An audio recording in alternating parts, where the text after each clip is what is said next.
संघर्ष का अकेलापन जो काटता है वही दुनिया को उजाला बांटता है, वही दुनिया को उजाला बांटता है। नमस्कार, मैं Vivek Bindra, founder and CEO बड़ा बिजनेस .com।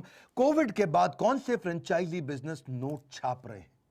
कौन से फ्रेंचाइजी बिजनेस बहुत पैसा कमा रहे हैं? कोविड ने बहुत संघर्ष दिया, जो संघर्ष में टिकता है वही इतिहास लिखता है। फ्रेंचाइजी बिजनेस में जाने से पहले कुछ 18 पॉइंट तेजी से समझ लीजिए। ब्रांड की क्रेडिबिलिटी कितनी है, उस वही फ्रेंचाइजी आगे बढ़ेगा जिसके ब्रांड में दम है, जो घर घर का नाम है, जिसकी फाइनेंशियल स्टेबिलिटी है, यानी कि उसके पास पैसा, प्रॉफिटेबल और कैश रिच फ्रेंचाइजी होना चाहिए, जिसकी कोर टीम, उसकी लीडरशिप मजबूत होनी चाहिए। ऐसा नहीं अकेले के दम पे चल रहा हो, सॉलिड लीडरशिप होनी चाहिए। अपनी ऑर्गेनाइजेशन में हमने बहुत सॉलिड लीडरशिप बनाई है। आज कई लोग हमारी कंपनी में लीडरशिप में आईआईएम्स के हैं, टॉप मैनेजमेंट कॉलेजेस के हैं। टॉप लीडरशिप सबसे सॉलिड बनाई, ये चीजें सीखने वाली होती हैं। अच्छा, ये भी देखिए उस कंपनी का फ्यूचर प्लान कैसा है, उसका डेवलपमेंट, उसका एक्सपेंशन, उसका डाइवर्सिफिकेशन कैसा है, फ्यूचर में जाएगी कैसे, कितना कंपाउंडेड एनुअल ग्रोथ रेट है जो फ्रेंचाइजी आप ले रहे हो। सुनिएगा मेरी बात को ध्यान से। फ्रेंचाइजी लेने से पहले ध्यान से देखिए कि आप जो प्रोडक्ट बेच रहे हो, प्रोडक्ट में दम कितना है, प्रोडक्ट की डिमांड कितनी है, उस प्रोडक्ट को समझो। क्या वो लोग खरीदना चाह रहे हैं, क्या अपने आप खरीदना चाह रहे हैं, उसकी कॉम्पिटिटिव एज कितनी है। छठा पॉइंट, यानी कि दूसरा कंपटीशन बहुत सारा तो नहीं है। हमारे बिजनेस में भी हमने सारे कंपटीशन खत्म कर दिए। वैसे हमने जो बिजनेस मॉडल बनाया था उसके बाद कई कॉपी करने वाले आ गए, पीछे पीछे बहुत सारे हैं जो आएंगे, जो विवेक बिंद्रा बड़ा बिजनेस करेगा वही कॉपी करते जाओ। लेकिन कंपटीशन टिकता नहीं है, किस पड़े हो किस चक्कर में, विनम्रता से कोई नहीं है टक्कर में। अगली बात, आप उस कंपनी का यूएसपी जब देखोगे कॉम्पिटिटिव एज में, उसकी मार्केट की डिमांड देखोगे तो आपको कॉन्फिडेंस आएगा। फिर ये देखो कि वो आपको एक्सक्लूसिव टेरिटरी दे रहा है कि नहीं, वो फ्रेंचाइजी देते वक्त आपको टेरिटरी दे रहा है कि नहीं, वो सेल्स की टेरिटरी एक्सपैंड हो रही है, कॉन्ट्रैक्ट हो रही है। फिर डेमोग्राफिक एनालिसिस देख लो, एज, इनकम, ऑक्यूपेशन। कहीं ऐसा कस्टमर तो नहीं आपको जो बहुत बूढ़ा हो, जिसके पास पैसा ही ना हो खर्च करने के लिए, या बिल्कुल छोटा बच्चा हो जो डिसीजन नहीं ले पाता हो। एज, इनकम, ऑक्यूपेशन चेक करिएगा प्रोडक्ट की जिसका फ्रेंचाइजी लेंगे। एग्जिस्टिंग फ्रेंचाइजी का फीडबैक जरूर ले लीजिए। इसको बोलते हैं फ्रेंचाइजी क्लोजर रेशियो। जिसके साथ आप बिजनेस कर रहे हैं उसके फ्रेंचाइजी बंद कितने हुए अभी तक, कितने फ्रेंचाइजी दुखी होकर के खत्म हो गए, चले गए। एग्जिस्टिंग फ्रेंचाइजी बताएगा आपको कि भाई कंपनी चलती है कि नहीं चलती। वो बताएगा हिडन कॉस्ट कौन सी है, प्राइस कैसा है, क्वालिटी कैसा है, प्राइस क्वालिटी रेशियो बता देगा आपको। वो आपको रियल पिक्चर दे सकता है। तो जिसका फ्रेंचाइजी ले रहे हो उसकी एग्जिस्टिंग फ्रेंचाइजी को फोन करो। हमारे यहाँ भी जो फ्रेंचाइजीज है ना, आज तक अच्छी बात वैसे बता दूं, हमने 100 का टारगेट लिया था पर 75 ही खोले, और 75 में से आज तक एक भी फ्रेंचाइजी बन नहीं हुआ हमारा। हम इन चीजों को, जो मैं आपको सिखाता हूं वही प्रैक्टिस भी करता हूं ऑर्गेनाइजेशन में, जो आपको बताता हूं वही प्रैक्टिस भी करता हूं। मैं केवल कंसल्टेंट नहीं, एक एंटरप्रेन्योर भी हूं और अपनी भी पीछे ऑर्गेनाइजेशन बिल्ड करी है। आप जब फ्रेंचाइजी ढूंढ रहे हो तो देखिए वो डिस्प्यूट कितना अच्छा हैंडल कर रहा हो। कोई भी ब्रांड का फ्रेंचाइजी हो, उसके डिस्प्यूट हैंडलिंग कैसा है, वो क्रिएटिव फ्रीडम देता है कि नहीं देता। आप देखिए डिस्प्यूट हैंडलिंग में मैं एक पॉइंट पीछे वापस जाता हूं कि क्या ब्रांड सजेशन लेने को तैयार है कि नहीं, क्या ब्रांड आपके कंट्रीब्यूशन को एक्नॉलेज करता है कि नहीं, आपको अवार्ड रिवॉर्ड करता है कि नहीं करता। 12वें पॉइंट को समझो कि आप जो मर्चेंडाइज बेच रहे हो उसमें कितना पैसा आपका इन्वेस्ट करा देता है, कहीं ब्लॉक तो नहीं हो जाता। ऐसा तो नहीं है कि मिनिमम मर्चेंडाइज लेना ही पड़ेगा और हमेशा ही रखना पड़ेगा और हर समय ही रखना पड़ेगा, हर समय पैसा ब्लॉक रखना पड़ेगा। सेल्स के टारगेट भी चेक कर लीजिए जिसका फ्रेंचाइजी आप लेने जा रहे हैं। ऐसा तो नहीं कि सेल्स का टारगेट बिल्कुल नहीं करो तो आपको हटा दे उसी दिन, आपको कितना टाइम देता है वो।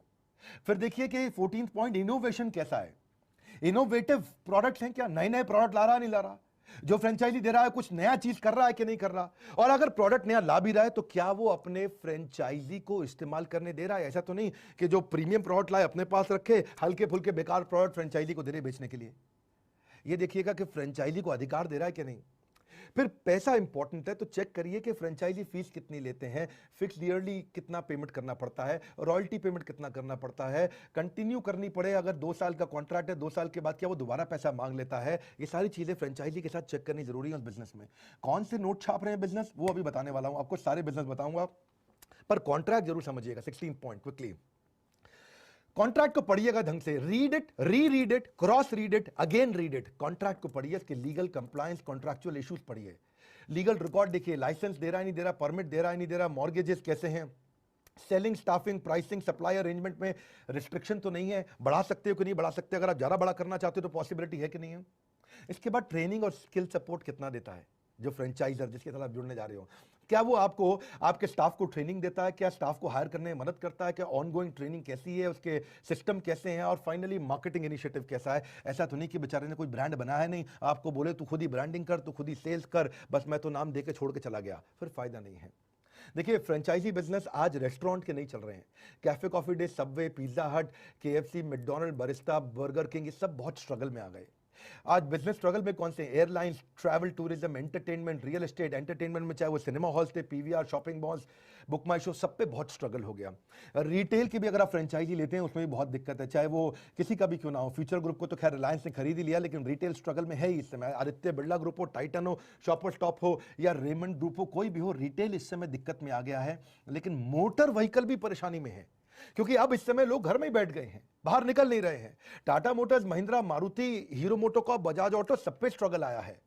तो जब आप सॉल्यूशंस क्या है? फ्रेंचाइजी उसका अच्छा है जो ऑफलाइन से ऑनलाइन पे मूव किया हो, जो डिजिटल मूव किया हो, जिसकी website, digital newsletter, blog, digital conference, video conference, workshop, webinar बहुत तेज बड़ा हो, यानी कि फिजिकल से डिजिटल पे आया हो, और एफिशिएंट एचआर सिस्टम हो, attendance, performance, log in, log out, digital payment, ये सब चीजें डिजिटल जिसने करी उन्हीं के साथ बात बनती है।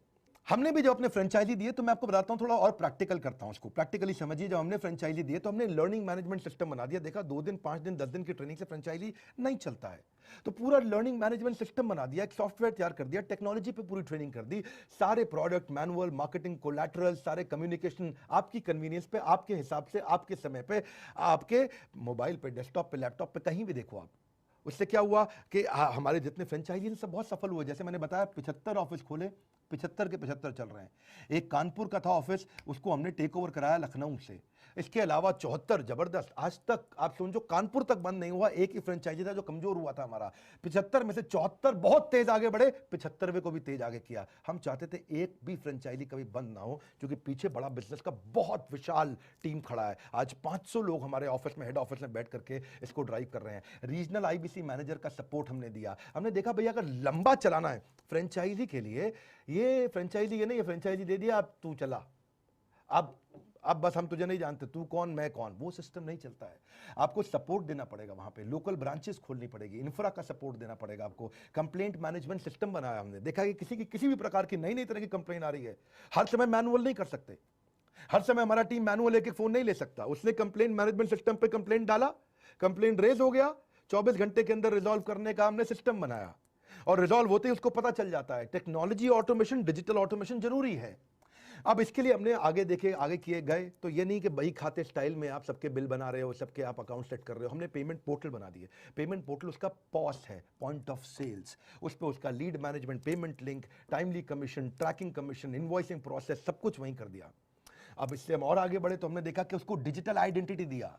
मैंने बताया भी था पीछे एक समय में, अपॉर्चुनिटी एंड एडवर्सिटी इसी को कहते हैं कि आप कोई भी समस्या आ जाए, इतनी समस्या आ जाए, सोचा किसी अपने से बात करें, आप हमारे अपने हैं, तो सोचा किसी अपने से बात करें, शेयर सारे जज्बात करें, किया जो फैसला कुछ खुशियां बांटने का, दिल ने कहा क्यों ना आपसे शुरुआत करें, क्यों ना आपसे शुरुआत करें। बहुत संघर्ष थे पर खुशियां बांटने का आज फैसला, आपके साथ बात करें। वाकिफ थे हम जीवन की ऊंची उड़ान से, वो कोई और थे जो हार गए तूफान से। हमने जब फ्रेंचाइजी अपने बनाए, आप 2-3 लोगों की बात सुनिएगा, मजा आ जाएगा आपको। मैं आपको बताऊंगा मेरे कुछ आईबीसीज ने जो कमाल किया, जिनके मैंने आपको नाम बताए, क्विकली समराइज करूंगा। केवल लखलानी 71 लाख पे, अश्विनी दाने 46 लाख पे, अजय कुमार त्रिपाठी 34 लाख, शुभम गौर 30 लाख 70 हजार, उमेश मिश्रा 30 लाख, रिपुन खुंटिया 29 लाख 90 हजार, अल्ताफ गुलरेज 23 लाख। ये सारे अभी रिसेंटली हमारे टॉप परफॉर्मर्स हैं। इनके अलावा बहुत सारे टॉप परफॉर्मर्स हैं।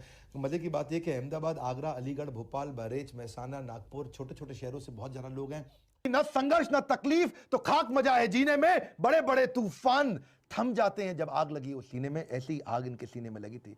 हार नहीं मानी, आगे बढ़ते रहे नए नए लोगों के साथ। संघर्ष में आदमी अकेला होता है, लेकिन सफलता में लोगों का रेला होता है।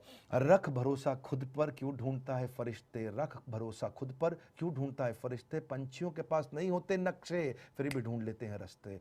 क्यों ढूंढता है फरिश्ते, अपने आप ढूंढ अपने रास्ते। आज एक खुशखबरी दूंगा आपको, ये बड़ा बिजनेस इतनी तेजी से आगे बढ़ा, गिनीज वर्ल्ड रिकॉर्ड, असली वर्ल्ड रिकॉर्ड, जेन्युइन रिकॉर्ड्स बनाए हमने। आपको जान के अच्छा लगेगा, 2016 में मैंने पहला वर्ल्ड रिकॉर्ड बनाया था एचआर का, और उसके बाद ऑपरेशंस का मैंने इवेंट किया 24 अप्रैल को, और उसको 1 करोड़ मिनट से ज़्यादा देखा गया। 19 साल का कंटेंट उस समय देखा गया 115 देशों में। वो हमारा दूसरा वर्ल्ड रिकॉर्ड था।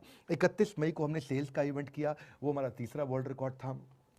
27 जून को हमने स्ट्रैटेजी का इवेंट किया, वो हमारा चौथा वर्ल्ड रिकॉर्ड था। और 15 अगस्त को हमने स्टार्टअप का इवेंट किया, आपने अटेंड किया थोड़े दिन पहले, वो हमारा 5वां वर्ल्ड रिकॉर्ड था। आपको जान के अच्छा लगेगा कि सेल्स के इवेंट को 76 साल की का टोटल अगर आप टाइम ड्यूरेशन देखेंगे, इतने साल का कंटेंट इसमें देखा गया है। और हर बार लगभग 125 से ज़्यादा देशों में इस कंटेंट को देखा गया। 5 वर्ल्ड रिकॉर्ड बनाने वाली बड़ा बिजनेस दुनिया की एकमात्र ट्रेनिंग कंपनी है। वैसे तो इस वर्ल्ड रिकॉर्ड पे बड़ा बिजनेस का नाम है, पर ये बड़ा बिजनेस का नाम असली नाम नहीं है, इसमें भारत का नाम होना चाहिए, क्योंकि ये भारतवासियों ने मिल करके बनाया वर्ल्ड रिकॉर्ड है। ये सब मैं आप ही लोग को डेडिकेट करना चाहता हूँ। मैंने तो बहुत स्ट्रगल किया, पर एक बात पक्की है, मेरा यही अंदाज कुछ लोगों को खलता है कि इतनी ठोकर खाने के बाद भी ये आदमी सीधा कैसे चलता है। हालात वो ना रखें जो हौसलों को बदल दे, हौसला वो रखें जो हालातों को बदल दे। आप में से कई लोगों ने हमारे फेसबुक के चैनल को फॉलो किया, ये फास्टेस्ट ग्रोइंग एंटरप्रेन्योरियल कम्युनिटी है। यूट्यूब में तो हम कैटेगरी नंबर 1 है ही वर्ल्ड के अंदर। तो फाइनली एक और खुशखबरी दूंगा, 75 ब्रांच, हजारों आईबीसी, आने वाले समय में 1 लाख आईबीसी के साथ हम बिजनेस को बड़ा करते चले जा रहे हैं। 150 ब्रांचेस हम खोलने जा रहे हैं, 75 खोल चुके हैं, 75 और खोलने जा रहे हैं। अपने कमाए हुए पैसे को हम लोग डोनेशन में देने का बहुत प्रयास करते हैं, चैरिटी में प्रयास करते हैं। कोरोना कोविड के समय भी हमने काफ़ी चैरिटी दी थी, आगे भी देते रहेंगे, समाज में लगे रहेंगे। ये रिक्वेस्ट करूंगा, अगर आपको लगता है किसी का बिजनेस खत्म हो गया, बर्बाद हो गया, या शुरू करने वाला है, किसी को बहुत तकलीफ आ रही है, वो बिजनेस शुरू करने वाला है। हमारे यहाँ कुछ मल्टी लेवल मार्केटिंग के लोग भी आए थे और उन्होंने भी आकर के हमारे से फ्रेंचाइजी ली। कम से कम आज 75 में से 25 लोग तो खाली मल्टी लेवल मार्केटिंग के थे, जिन्होंने वो बिजनेस को छोड़ करके हमारे फ्रेंचाइजी लिया, आज बहुत तेज ग्रो कर रहे हैं। आप ऐसे लोगों को जरूर शेयर करिए जिसको नया बिजनेस शुरू करना है, उन सब लोगों को शेयर करिए। हो सकता है कि उन आपके एक वीडियो शेयर करने से उनकी ज़िंदगी हमेशा के लिए बदल जाए। लाइक करके उत्साह बढ़ाइए।